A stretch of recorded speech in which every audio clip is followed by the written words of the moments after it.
اعوذ باللہ من الشیطان الرجیم بسم اللہ الرحمن الرحیم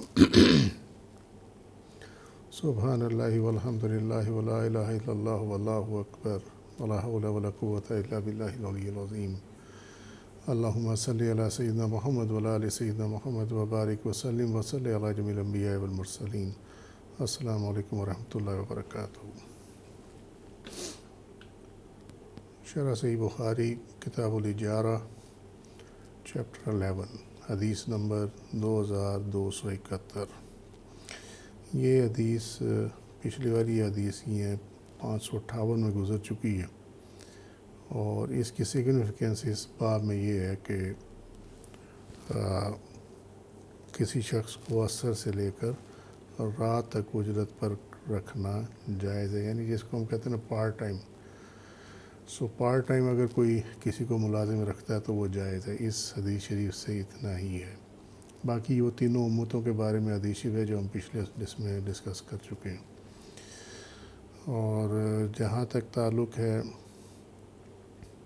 کہ عصر کا کہاں اس میں ہے، تو اس حدیث شریف میں یہ ہے کہ حضرت ابو موسیٰ اشعری رضی اللہ عنہ نے بیان کیا کہ نبی کریم صلی اللہ علیہ وسلم نے فرمایا کہ مسلمانوں کی اور یہود و نصارہ کی مثال ایسی ہے کہ ایک شخص نے چند آدمیوں کو مزدور کیا کہ یہ سب اس کا ایک کام صبح سے رات تک مقررہ اجرت پر کریں۔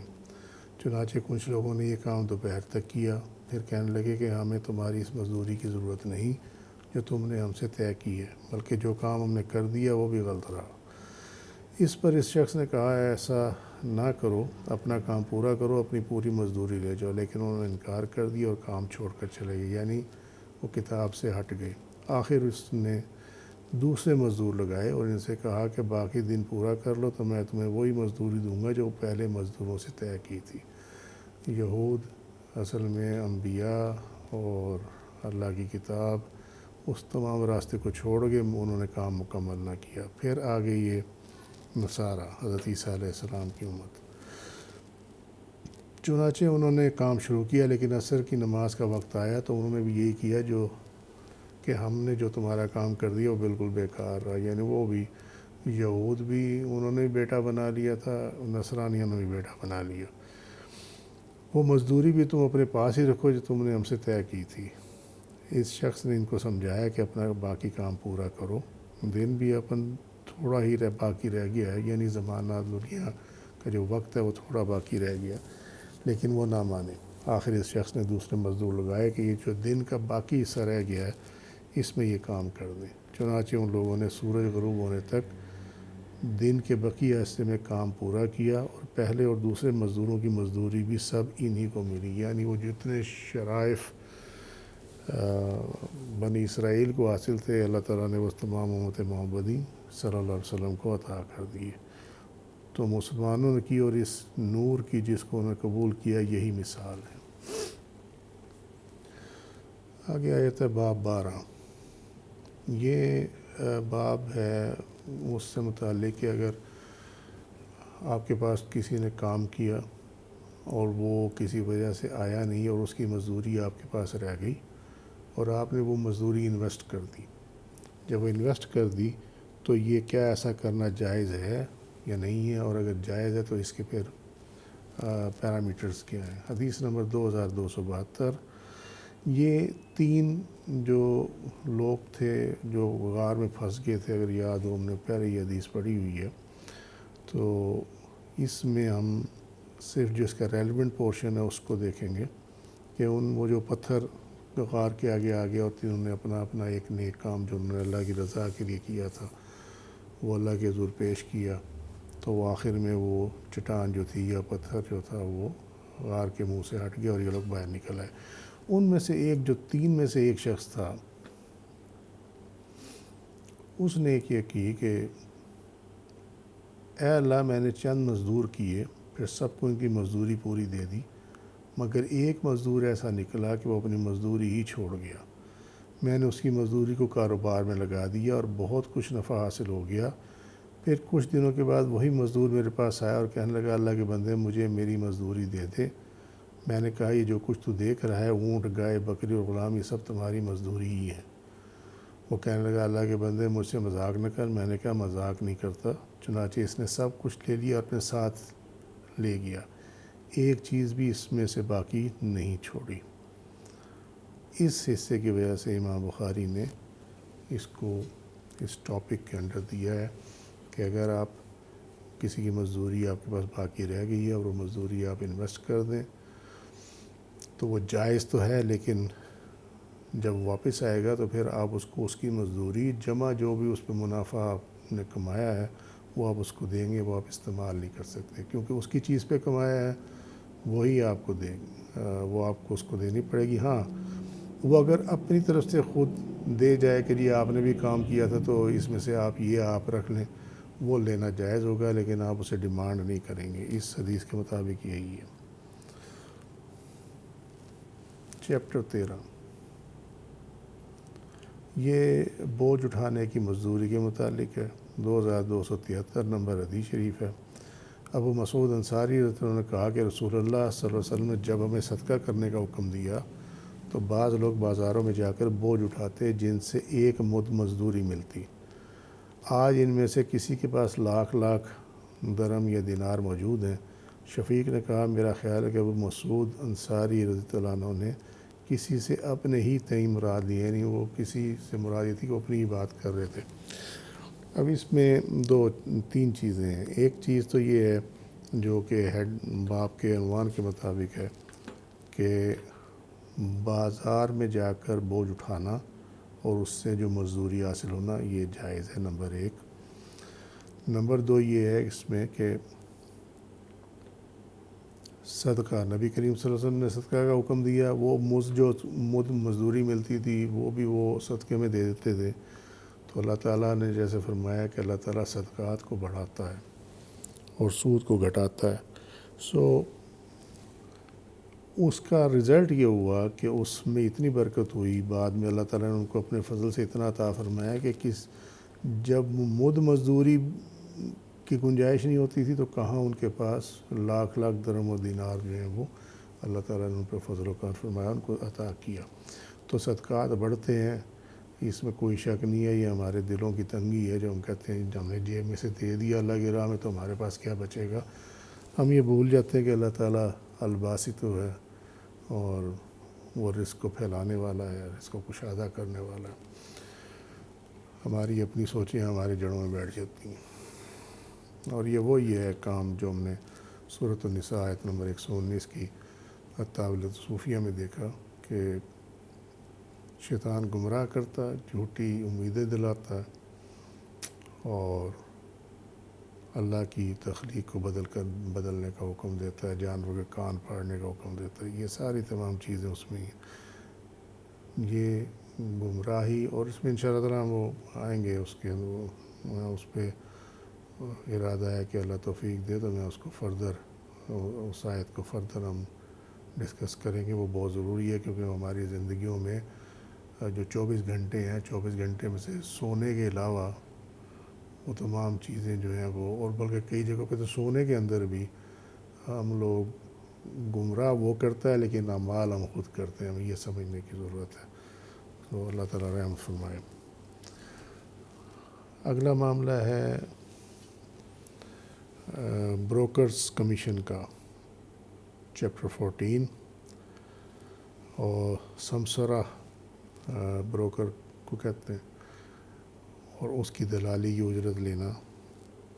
ابن سیرین, اس کی تعلیق یہ ہے اس چیپٹر میں کہ ابن سیرین اور عطا اور ابراہیم اور حسن بصری رحمہ اللہ علیہم دلالی پر اجرت یعنی بروکرز کمیشن لینے میں کوئی برائی نہیں خیال کرتے تھے.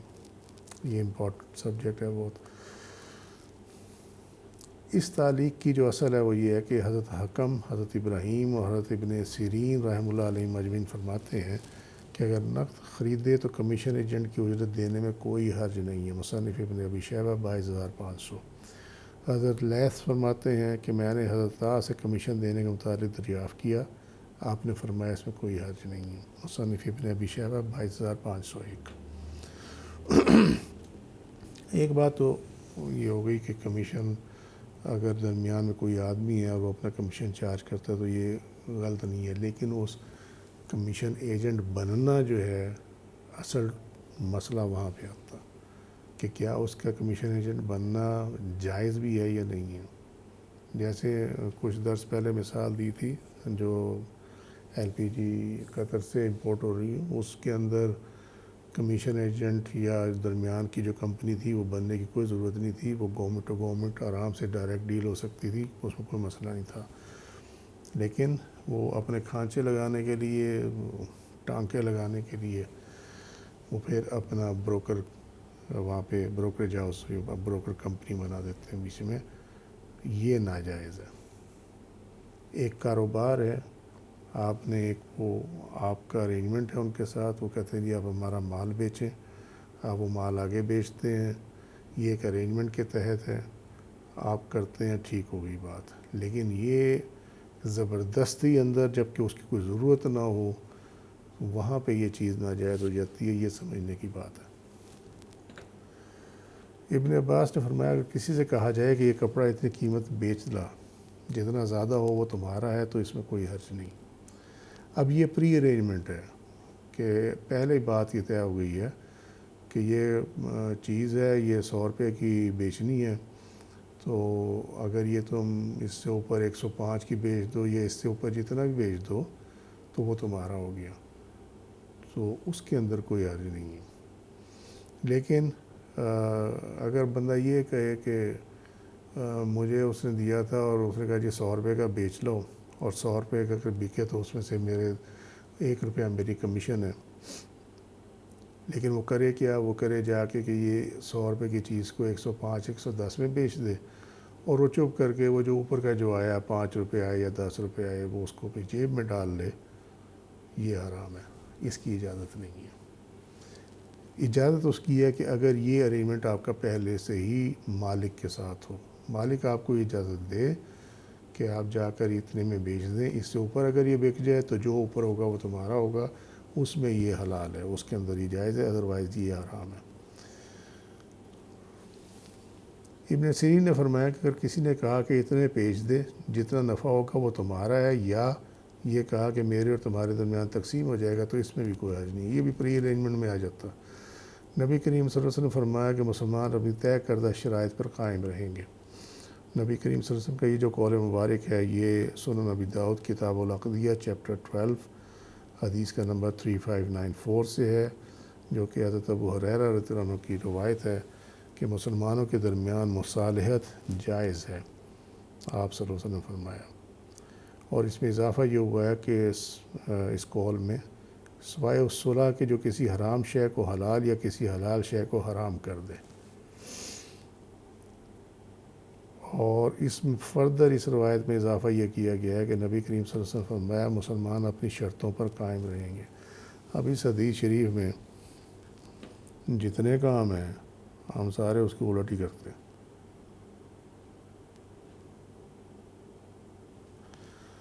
اس صلح کے جو کسی حرام شے کو حلال یا کسی حلال شے کو حرام کر دے. مصالحت تو جائز ہے. کسی نے 3 طلاقیں دے دی اور وہ 3 طلاق مغلظہ ہو گئی، اب وہ اس کے نکاح میں نہیں رہ سکتی، نکاح ختم ہو گیا. اب وہ کسی اور شخص سے نکاح کرے، وہ اپنی زندگی میں کبھی اس کو طلاق دے دے، یا وہ فوت ہو جائے وہ شخص جس نے اسے نکاح کیا، پھر وہ پہلے خامند کے پاس آ سکتی ہے، اس سے پہلے نہیں آ سکتی. اب وہ عورت اس پہ حرام ہوگی، جس نے 3 طلاقیں دی ہیں اس پہ وہ اس کی جو بیوی تھی وہ حرام ہوگی، اب وہ طلاق یافتہ ہوگی. اگر صلح یہ کی جائے کہ جی کوئی بات نہیں، غصے میں ہو گیا، جانے دیں، چھوڑے، کوئی نہیں، اس کا کوئی مسئلہ نہیں بنتا، ہم کسی مولوی سے لکھوا لیں گے کہ جی ایک ہی طلاق ہوئی ہے، تو یہ نبی کریم صلی اللہ علیہ وسلم کے مطابق، آپ کے فرمان کے مطابق یہ مصالحت جائز نہیں ہے. اسی طریقے سے کوئی چوری کے مال پہ آپس میں صلح کر لیں کہ ٹھیک ہے یہ ہم نے چوری تو کر لی ہے، اب یہ جھگڑا جو ہے وہ اس پہ ہے کہ زیادہ تیرا ہے یہ کام میرا ہے، تو ہے تو وہ سارا حرام کا ہی ہے، تو اگر اس میں آپس میں صلح کر لیں تو کون سی جائز ہوگی. اسی طرح کے مسائل پہ یہ تمام جگہوں پہ یہ چیز جو ہے یہ آئے گی. اور مسلمان اپنی شرطوں پہ قائم رہیں گے، اس کا مطلب یہ ٹرمز سے ہے، یہ جو بھی ٹرمز اینڈ کنڈیشن معاملات کے اندر ہوگی، جو تجارت کے اندر ہوگی، جو کاروبار کے اندر ہوگی، مسلمانوں کے لیے یہ فرمایا گیا کہ تم اپنی کنڈیشنز پہ قائم رہو گے، یہ نہیں کہ اس کو تم لوگ بعد میں ڈنڈی مار جو، جیسے عام طور پہ ہمارے ہاں ہوتا ہے۔ مثال کے طور پہ کسی سے سودا ہو گیا، مال کا سودا کر دیا، طے ہو گیا، ہر چیز ہو گیا، اس کے بعد کوئی اگلی پارٹی آئی، اس نے کہا جی میں آپ کو ان سے جس کے ساتھ آپ نے ڈیل کیا ہے، بیچا جس کو یہ، میں آپ کو اس کی بجائے زیادہ پیسے دیتا ہوں۔ اس حدیث شریف کے مطابق یہ ہے کہ مسلمان اپنی شرط پہ قائم رہے گا، اس نے سودا کر دیا، بات ختم ہوگی۔ لیکن ہمارے ہاں یہ ہوتا ہے، وہ کہتے ہیں چلو یار 4 پیسے زیادہ مل رہے ہیں، ٹھیک ہے کوئی بات نہیں۔ یہ ہے وہ گمراہی جو شیطان ڈالتا ہے ذہن میں کہ 4 پیسے زیادہ مل رہے ہیں، اور اس کے بعد ہمارا نفس اپنی ہوس اور لالچ میں اس کے تابع ہو کر، اس کے وصفے کے تابع ہو کر ہم وہ کام کر لیتے ہیں، وہ شریعت کے خلاف ہو جاتا ہے، جو ہمارا حلال تھا وہ بھی حرام ہو جاتا ہے۔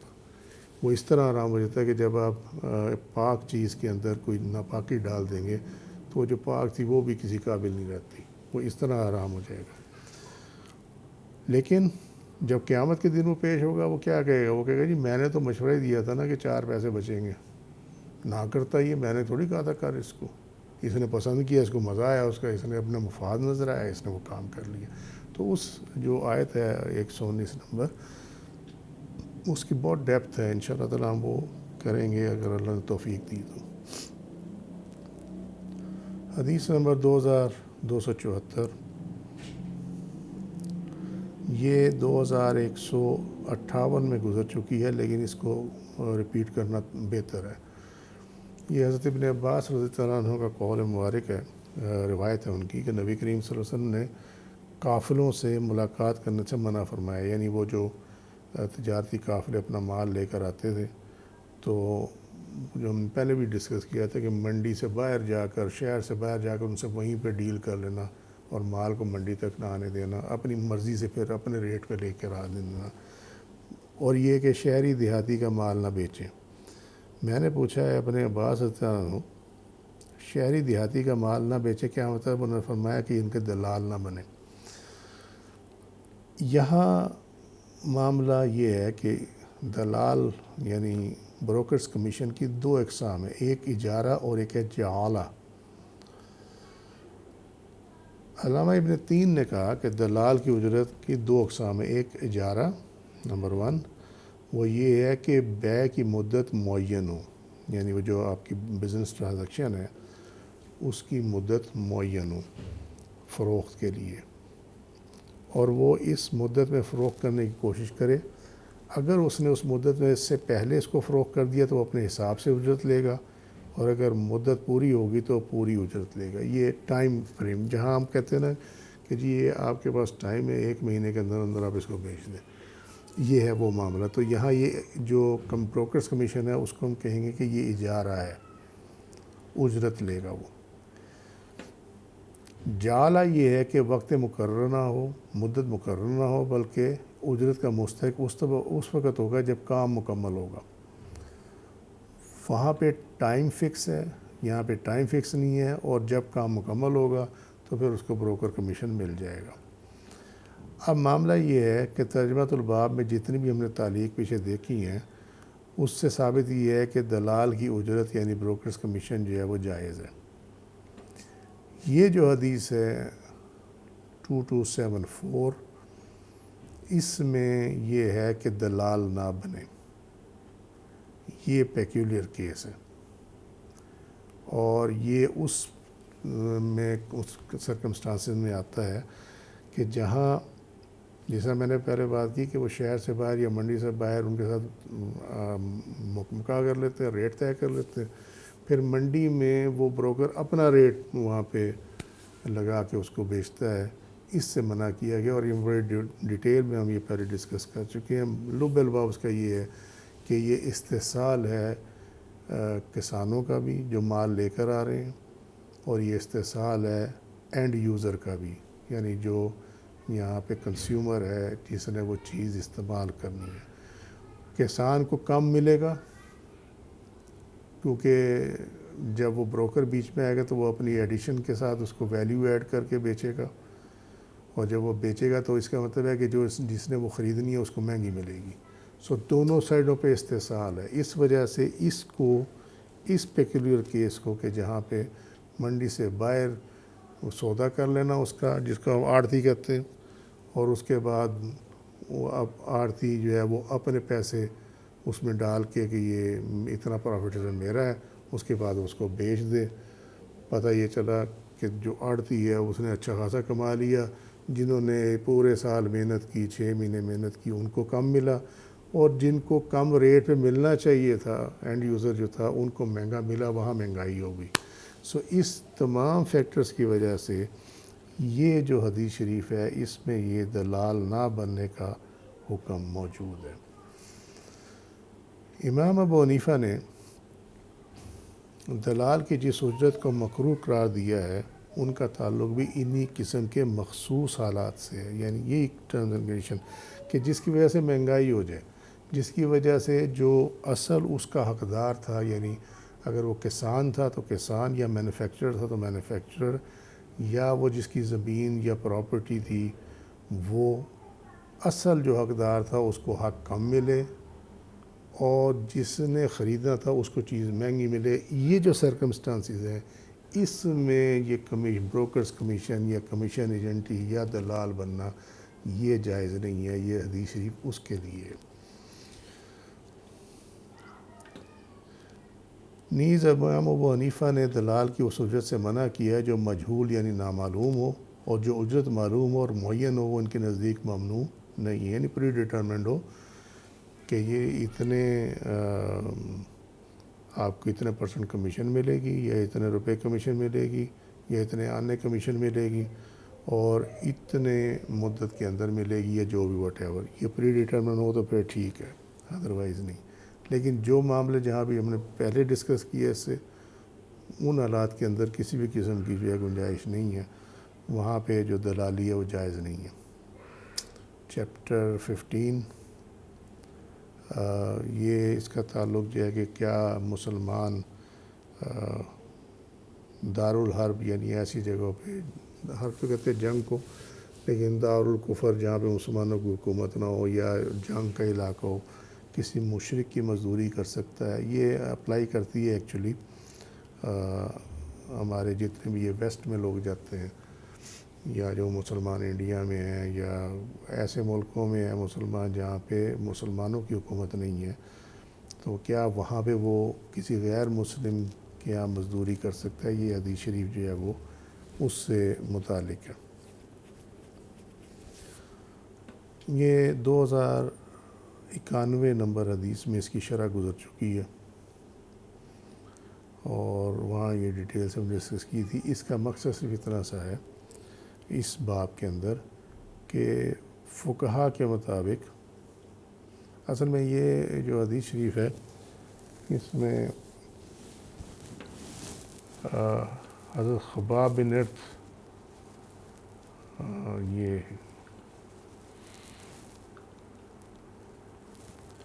خباب بن ارت، انہوں نے عاص بن وائل، یہ ان کا کوئی کام کیا. عاص بن وائل جو تھا وہ مشرک تھا. تو جب وہ کافی ٹائم ہو گیا اور وہ اس مشرک نے اپنی مزدوری نہیں دی، وہ اس نے جتنی ویج بنتی تھی حضرت خباب کو نہیں دی، تو وہ گئے اس کے پاس اور کہنے لگے کہ اللہ کی قسم میں تمہاری مزدوری اس وقت تک نہیں دوں گا جب تک تم نبی کریم صلی اللہ علیہ وسلم سے نہ پھر جاؤ. وہ مشرک کہنے لگا. تو حضرت خباب نے کہا کہ اللہ کی قسم یہ تو اس وقت بھی نہ ہوگا جب تم مر کے دوبارہ زندہ ہوگا. اس نے کہا کیا میں مرنے کے بعد پھر دوبارہ زندہ کیا جاؤں گا؟ انہوں نے کہا ہاں. اس پر وہ بولا پھر کیا ہے، وہیں میرے پاس مال اور اولاد ہوگی اور وہیں میں تمہارا قرض ادا کر دوں گا. اس پر قرآن مجید کی سورہ مریم کی آیت نمبر 77 جو وہ نازل ہوئی، اے پیغمبر کیا تو نے اس شخص کو دیکھا جس نے ہماری آیتوں کا انکار کیا اور کہا مجھے ضرور وہاں مال اور اولاد ملے گی. مراد یہ ہے کہ انہوں نے کہا کہ مزدوری جتنی بنتی ہے نا اور جو ڈیوز ہیں تیرے وہ میں اس وقت دوں گا جب تو نبی کریم صلی اللہ علیہ وسلم کی اتباع اور ان پر ایمان چھوڑ دے گا. انہوں نے کہا کہ تب بھی نہیں ہوگا جب تو مر کے دوبارہ اٹھے گا، یعنی جب تجھے قیامت کے دن اٹھایا جائے گا تو یہ اس دن بھی نہیں ہونے لگا. تو اس پہ وہ حیران ہوا مشرک کہ کیا میں مر کر بھی زندہ ہوں گا؟ تو اس پہ انہوں نے کہا بالکل، کیونکہ ہمارا یہ دین کے مطابق ہمارے یہی ہے اور حقیقت بھی یہی ہے، حق ہے. تو اس نے کہا پھر جب میں زندہ ہوں گا تو پھر میرے پاس مال بھی ہوگی، اولاد بھی ہوگی، تو میں تیرا قرض اس ٹائم اتار دوں گا جو میں نے مزدوری تیری دینی ہے، تیرے ڈیوز بنتے ہیں. اس پہ یہ آیت نازل ہوئی. اور اس میں جو اس حدیث شریف سے جو استدلال لیا گیا وہ یہ لیا گیا کہ عاص بن وائل کے پاس ایک مسلمان خباب بن ارت نے رضی اللہ عنہ نے کام کیا، لہٰذا یہ جائز ہے کہ مسلمان کسی مشرک کے پاس یا غیر مسلم کے پاس نوکری کر سکے، ملازمت کر سکے یا اس کا کوئی اجرت پہ کام کر سکے. فقہ نے اس میں یہ شرط لگا دی ہے کہ تب جائز ہے جب کوئی اور ایسا حل نہ ہو کہ مسلمانوں کے پاس اگر کوئی اس علاقے میں مسلمان ہیں ان کے پاس جو ہے گنجائش نہیں ہے اس کو ملازم رکھنے کی، تو پھر وہ کسی غیر مسلم کے پاس ملازمت کر لے. نمبر ایک. نمبر دو یہ ہے کہ لیکن پھر اس میں وہ کام نہ کرے جس سے مسلمانوں کو یا اسلام کو ضرر پہنچے. پرابلم یہ ہے، اس کے اندر ایک بڑا مسئلہ چھپا ہوا ہے اور ہمارے ہاں لوگ جو ہیں وہ ماننے کو تیار نہیں ہوتے. یہ پھر وہیں پہ آپ کوئی معاملہ اٹھا کے دیکھ لیں، آپ کو 119 نمبر سورہ نساء کی آیت پہ جانا پڑے گا. غیر ممالک میں دوسرے یہاں جہاں غیر مسلم وہاں پہ کئی مسلمان ایسے ہیں جو کہ کلبس کے اندر نوکری کرتے ہیں جہاں شراب دی جاتی ہے یا سرو کی جاتی ہے. وہ کہتے ہیں کہ جی اگر ہم کیا کریں اس کے علاوہ. اسی طریقے سے لحم الخنزیر جو ہے خنزیر کا گوشت وہ فرائی کر کے یا جس طرح یہ فاسٹ فوڈ وغیرہ ہوتے ہیں اس کے اندر وہ کام کر رہے ہوتے ہیں. کہتے ہیں ہمارا کہ ہم تو نہیں کھا رہے، لیکن مسئلہ یہ ہے شراب کے معاملے میں تو بالکل ایک واضح حدیث شریف موجود ہے. اٹھانے والا، پہنچانے والا، دینے والا، سب جو ہے بنانے والا، بیچنے والا، سارے کے ساروں کی جو کمائی ہے وہ حرام ہے. اسی طرح سٹورز کے اوپر جو ہمیں آ جا کر بڑے بڑے فتوے دیتے ہیں یہ لوگ، سٹورز کے اوپر شراب انہوں نے رکھی ہوتی ہے، وہ کہتے ہیں جی اگر ہم یہ نہ رکھیں تو ہماری سیل نہیں ہوتی دوسری. یہ ہمارے اسلام کے خلاف ہے، کیونکہ اسلام یہ کہتا ہے کہ جس چیز کا منع مسلمان کو کیا گیا ہے مسلمان پہ یہ لازم ہے کہ وہ چیز کسی غیر مسلم کو بھی نہ دے. تو یہ کیسے جائز ہو سکتا؟ لہٰذا وہاں پہ ایمان اور اسلام کو ضرر پہنچتا ہے وہ کام کرنا کہ جس کے کرنے سے ہمارے نافرمانی ہو اللہ اور اس کے رسول صلی اللہ علیہ وسلم کی، تو ان کاموں میں یہ جائز نہیں ہے. لہٰذا ہمیں یہاں یہ احتیاط کرنی پڑے گی اور اس کو ماننا پڑے گا. نہ مانے آخر قیامت کے دن اللہ نے منوا لینا، جاؤ گے کہاں. چیپٹر 16 سورہ فاتحہ پڑھ کر روح پر پھونکنا اور اس پر اجرت لینا. یہ دم لینے کی اجرت کے متعلق ہے کہ جو دم کیا جاتا ہے وہ کہتے ہیں یہاں وہ نذرانہ رکھ دیں، یہ اس سے متعلق ہے. اس کی تعلیق میں یہ ہے کہ حضرت ابن عباس رضی اللہ عنہ نبی کریم صلی اللہ علیہ وسلم سے بیان کیا، یعنی روایت بیان کی کہ کتاب اللہ سب سے زیادہ اس کی مستحق ہے کہ تم اس پر اجرت حاصل کرو. صحیح بخاری 5733 نمبر حدیث. یہ ہم پہلے ڈسکس کر چکے ہیں لیکن اس کا کرتے ہیں بعد اس کے اوپر بھی. شابی رحمۃ اللہ نے کہا کہ قرآن پڑھانے والا پہلے سے طے نہ کرے، البتہ جو کچھ اسے بن مانگے دیا جائے لے لے. مصنف ابن ابی شیبہ 21226. اور حکم رحمۃ اللہ علیہ نے کہا میں نے کسی شخص سے یہ نہیں سنا کہ معلم کی اجرت کو اس نے ناپسند کیا ہو. مصنف ابن ابی شیبہ 21233. حضرت حسن بصری رحمۃ اللہ علیہ نے فرمایا کہ نے اپنے معلم کو 10 درہم اجرت کے دیے. حضرت حسن رضی اللہ عنہ فرماتے ہیں کہ مولم اگر کتابت پر کچھ اجرت لے لے تو اس میں کوئی حرج نہیں، لیکن شرط لگانے کو ناپسند کرتے تھے۔ مصنف ابن ابی شیبہ 21,231، یہ الطبقات الکبریٰ امام نسائی کی جو ہے اس میں سے ہے یہ۔ اور ابن سیرین رحمہ اللہ علیہ نے قسام بیت المال کا ملازم جو تقسیم پر مقرر ہو اس کی اجرت کو برا نہیں سمجھا۔ وہ کہتے تھے کہ قرآن میں الصحت فیصلہ میں رشوت لینے کے معنی میں ہے، اور لوگ اندازہ لگانے والوں کو اندازہ لگانے کی اجرت دیتے تھے۔ یہ وہ حدیث شریف ہے جو ہم نے پہلے بھی ڈسکس کی ہوئی ہے اس کو، اور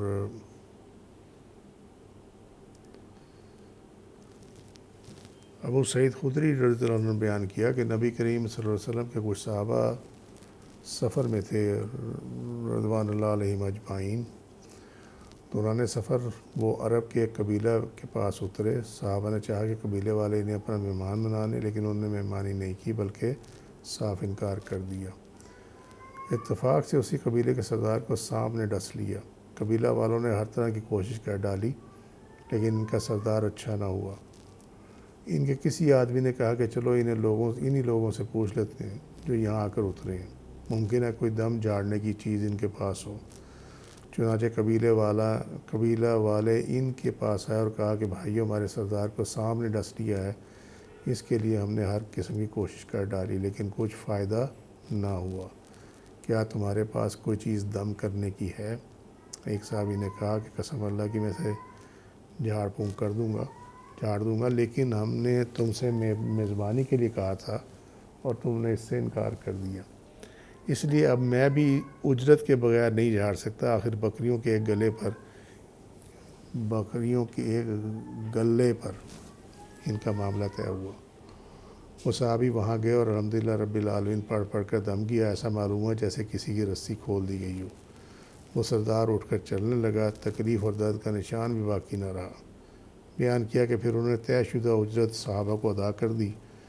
کسی نے کہا اسے تقسیم کر لو، لیکن جنہوں نے جھاڑا تھا وہ بولے کہ نبی صلی اللہ علیہ وسلم کی خدمت میں حاضر ہو کر پہلے ہم آپ صلی اللہ علیہ وسلم سے اس کا ذکر کر لیں، اس کے بعد دیکھیں کہ آپ صلی اللہ علیہ وسلم کیا حکم دیتے ہیں۔ اب یہاں سمجھنے والی بات یہ ہے کہ انہوں نے اپ فرنٹ نہیں مانگی تھی اجرت، بلکہ انہوں نے اس وجہ سے اجرت مانگی، اس کے بدلے میں اجرت مانگی کہ تم نے ہماری میزبانی نہیں کی، لہٰذا ہم تمہارا کوئی کام فری نہیں کریں گے، اس طرح مانگی گی۔ لیکن انہیں یہ شور نہیں تھا کہ آیا یہ ہم نے کام ٹھیک کیا یا نہیں کیا، اس لیے انہوں نے تقسیم نہیں کی ہے جو بکریوں کا وہ ریوڑ ملا تھا ان کو۔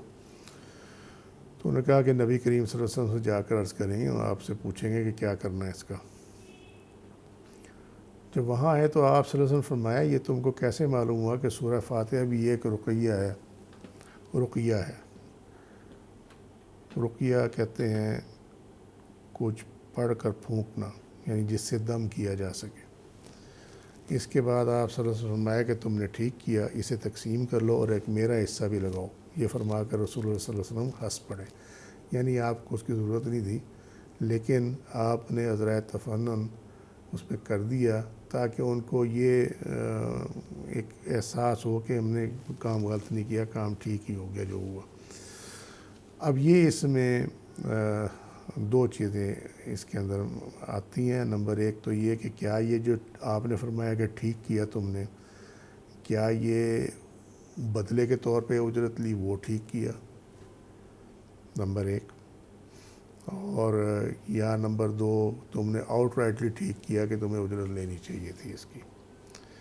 جو اس کا ٹیکسٹ ہے اس حدیث شریف کا وہ یہ بتاتا ہے کہ آپ صلی اللہ علیہ وسلم نے ان کے اس چیز کو ریٹیفائی کیا کہ انہوں نے تمہیں مہمان نہیں قبول کیا تو تم نے ان کا کام فری نہیں کیا، آپ نے اس کو ریٹیفائی کیا، کیونکہ اللہ کا فرمان یہ ہے کہ جس نے تم کو جتنی تکلیف دی تم اس کو اتنی تکلیف دے سکتے ہو، بس۔ اس وجہ سے اس کے اگر پیرائے میں دیکھیں تو تب بھی یہ ٹھیک نکلتی ہے۔ اگر یہ کہیں کہ جی تم نے یہ ٹھیک کیا، کیونکہ یہ جو حصہ ہے حدیث شریف کا تمہیں کیسے معلوم ہوا کہ سورہ فاتحہ بھی ایک رقیہ ہے؟ مراد یہ تھی کہ اس میں بھی تم میرے شاگرد ہو، تمہیں اگر معلوم ہوا کہ سورہ فاتحہ سے دم کیا جا سکتا ہے تو وہ مجھ سے ہی معلوم ہوا، اور تو کسی سے معلوم نہیں ہو سکتا تھا۔ تو یہ حصہ اس کے مطابق ہے۔ اور جو اس میں فرمایا گیا کہ ایک میرا حصہ بھی لگاؤ، تو اس کا مطلب مراد یہاں یہ ہے کہ جس سے تم نے سیکھا ہو، اگر تمہیں اللہ تعالیٰ اس چیز کے استعمال کے بعد تمہیں کوئی اس طریقے کے استعمال کے بعد تمہیں کچھ عطا کرتا ہے، تو جس سے تم نے سیکھا ہے اس کو بھی اس میں سے اس کی خدمت بھی ضرور کرو۔ یہ ایک حصہ میرا بھی لگاؤ سے مراد یہ ہے۔ آپ صلی اللہ علیہ وسلم کو اس کی ضرورت کوئی نہیں ہوتی تھی، لیکن فرمانے سے مقصد یہ تھا کہ تاکہ یہ احساس رہے کہ جو شیخ ہے جو تمہارا، اس کا بھی حق بنتا ہے اگر اس کے فیض سے تمہیں فائدہ ہو رہا ہو۔ اب اس حدیث شریف سے لوگوں نے نکال لیا کہ وہ دم کی اجرت لینا جائز ہے، اپ فرنٹ جائز نہیں ہے۔ اس میں کہیں یہ ایسا نہیں ملتا ہمیں کہ انہوں نے کہا جی پہلے اتنے پیسے یہاں رکھو اور اس کے بعد جو ہے وہ ہم دم کریں گے۔ مارکیٹ میں یہی چیز چل رہی ہے، سو وہ چیز نہیں ہے۔ اگر کوئی دینے والا جس کو تم نے دم کیا ہے، اگر وہ اپنی طرف سے کچھ دے دے تو رکھ لو، ورنہ تقاضا نہیں کر سکتے۔ دم، جھاڑ پوچھ، تعویذ، ان سب کے لیے یہ اصول ہے۔ آپ نذرانہ منہ سے مانگ نہیں سکتے، اور یہی سورہ البقرہ کی آیت نمبر 273 یا 274 آخری آیات میں ہے جہاں پہ نظر کیا، کیونکہ اس میں شرط یہ ہے کہ یہ وہ لوگ ہیں جو منہ پھاڑ کے لوگوں سے مانگ نہیں سکتے۔ سو ہاؤ کم کہ وہ یہاں جائز ہوتا ہے۔ اور یہ حدیث کو بھی اگر آپ غور سے دیکھیں تو اس میں کہیں نہیں ملتا کہ آپ جو ہے وہ پہلے یہ کہیں گے جی یہاں پہ اجرت رکھو تو پھر ہم یہ کریں گے۔ اس حدیث میں کم از کم یہ نہیں ملتا۔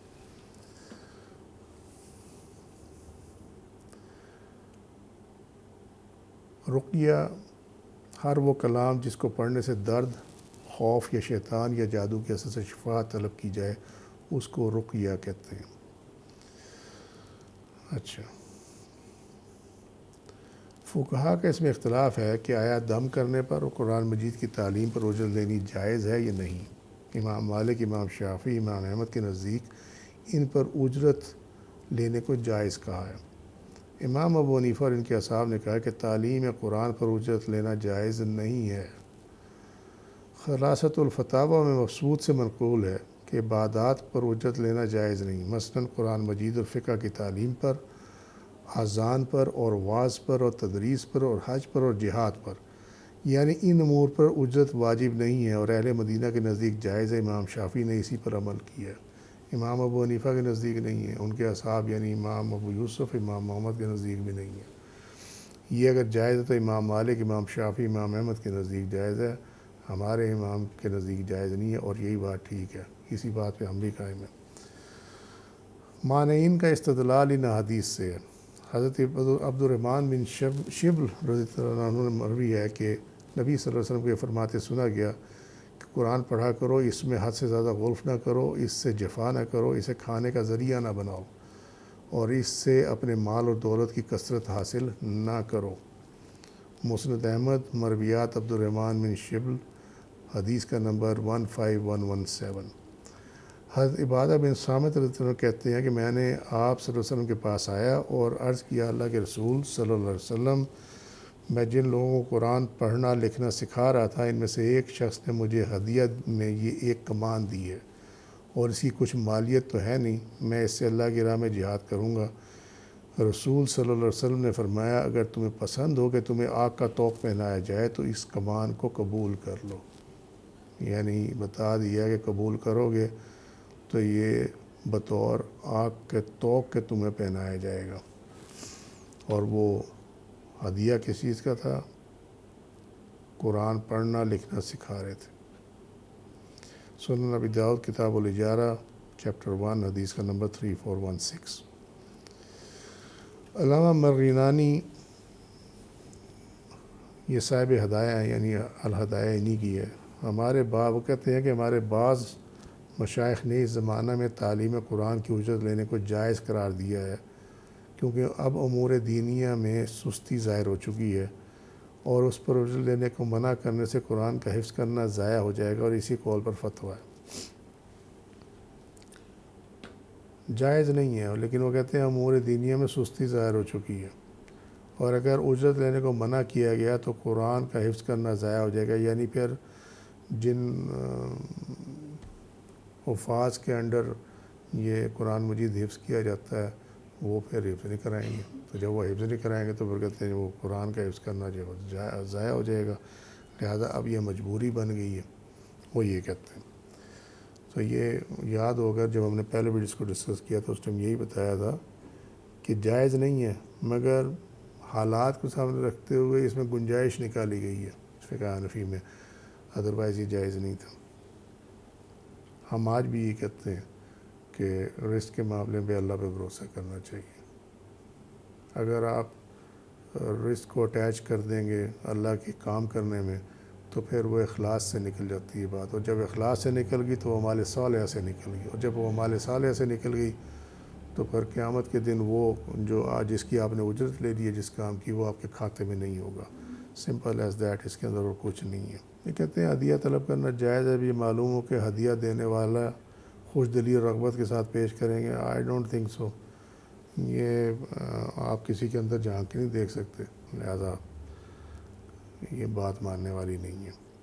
سو آج کے لیے اتنا ہی، وما علینا الا البلاغ واللہ ورسولہ اعلم بالصواب، سبحانک اللہم وبحمدک، اشہد ان لا الہ الا انت استغفرک واتوب الیک، عملت سوءا وظلمت نفسی فاغفر لی فإنہ لا یغفر الذنوب الا انت، سبحان ربک رب العزۃ عما یصفون وسلام علی المرسلین والحمد للہ رب العالمین۔ السلام علیکم ورحمۃ اللہ وبرکاتہ۔